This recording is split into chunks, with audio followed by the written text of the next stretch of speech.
pretty big performances. How's that kind of feel? How do you feel like getting gelling right now? It's good. You never really know when the ball's going to roll your way, but I just try to be a very consistent competitor in practice, and I feel like that's kind of showed on Saturdays.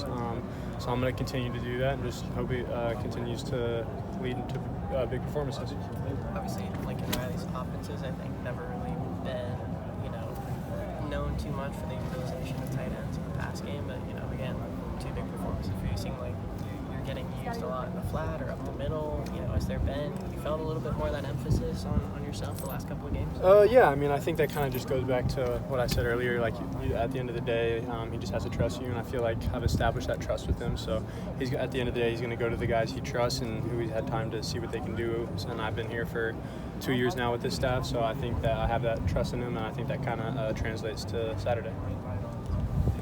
You were kind of at the center of that catch at the end of the first half with all the craziness. What was your guys' perspective of it in the locker room, and then for you right on the field after it happened? Yeah, it was definitely a weird experience. I talked about it yesterday, but basically I got down and I thought that there was no time left. I definitely should have got down faster.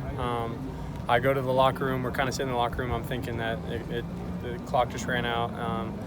And then some of the specialists ran in and said that the field goal unit was up right now, and everyone had to get out. So we all ran out there, and the Cal band was performing. So I was like, it doesn't look like we're about to kick a field goal.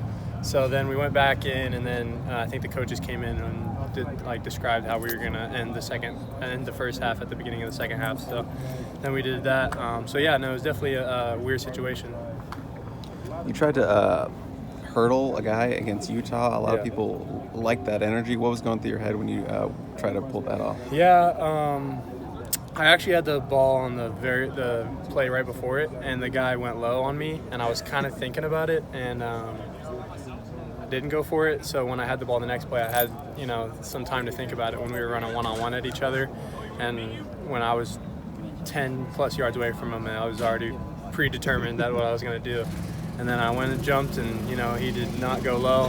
He was very high, and it felt like I was in the air for like 10 years. And luckily, it wasn't too bad of a fall or what it could have been. But that also brings energy to the team, and that was something that we needed at that time. So I was kind of hoping for a little momentum boost.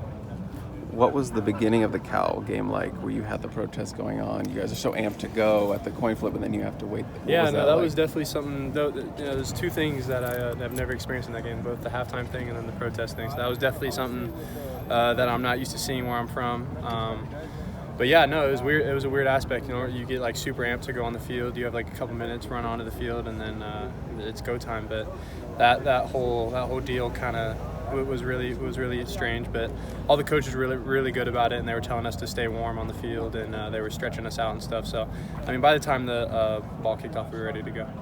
Two more. How do you keep yourself hyped up during that wait? I know you were warming up and stuff, but how do you keep yourself super excited? I think you just got to stay in the zone. Really, I made sure to grab one of the strength coaches, tell him to stretch me out like how I do in the locker room before we run out, so kind of redo my pregame ritual. So that's kind of what I did, and then I timed it up pretty well to when kickoff was. So. I heard Coach Hansen tell you guys in the fourth quarter, the tight ends, that you guys were going to win this game in the fourth quarter. What's it like when you hear that confidence from your coach on the sideline? Yeah, I think not only he thought that, but the whole team thought that. I think we were down double digits in the fourth quarter, but we believe in our team, and we knew that if we did everything we had to do, that we were going to go out there and win. So. Thank you, Lake. Yeah, thank you.